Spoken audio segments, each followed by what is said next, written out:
You're up again. It's a Tuesday, you have work in 6 hours, and you're currently conducting a full-scale trial in your head.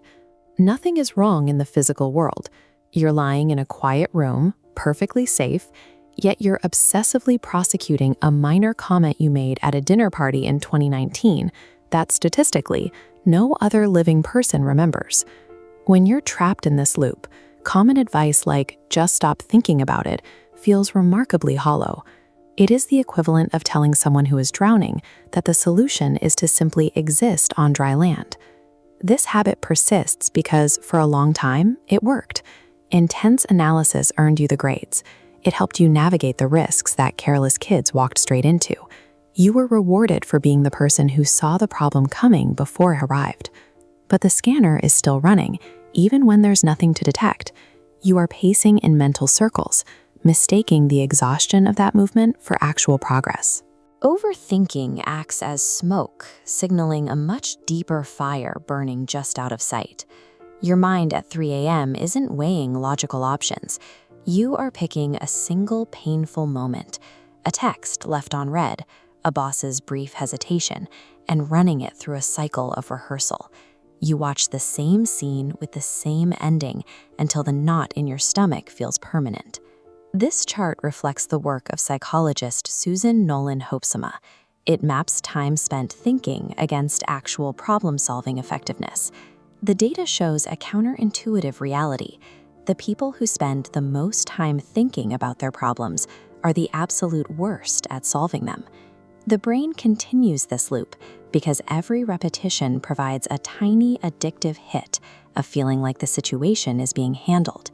This creates a convincing illusion of control.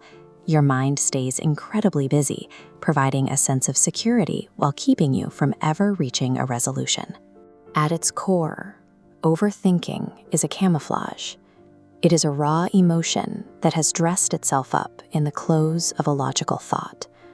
When faced with a terrifying, unpredictable feeling, like the fear of being left or the weight of grief, your brain's protective reflex kicks in. It attempts to translate that fluid, overwhelming terror into a rigid and solvable architecture. It takes a feeling and forces it into the shape of a logic problem. This new, structured data locks into a familiar grid, creating a sense of safety that a raw feeling never could. It is much easier to analyze a sequence of events than it is to sit with a broken heart. These mental loops serve as a hiding place, a structured distraction that keeps the emotional reality at a distance. Logic is fundamentally useless against pure emotional states because the moment was never rational to begin with.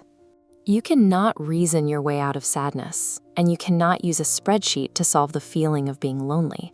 Attempting to out-argue your own feelings results in an internal deadlock. You are trying to outmaneuver your own survival instincts, a game where one part of you always ends up defeated. Escaping the loop requires a physical shift rather than a mental one. You have to drop out of your head and into the immediate room. Focus on the literal weight of your blanket. Notice the specific temperature of the air against your skin. Directing your attention to these present sensations breaks the trap, because you are engaging with reality instead of the courtroom in your mind. Once you are grounded, apply a single filter to the thoughts. Is this something I can fix right now, or is this something I have to feel? If there is a practical fix, get up and write down one single action for the morning. This satisfies the brain's fear that the information will be lost. If the issue is unfixable, you must allow the emotion to move through your body. Feelings are designed to pass through you, and they only become permanent when you trap them by trying to think them away. Your mind is loud because it is loyal. It has spent your entire life trying, in its clumsy and exhausting way, to keep you safe from things it doesn't understand. You don't have to fight the noise. You can simply listen, acknowledge the fear, and tell your brain that you've got it from here. The trial is adjourned.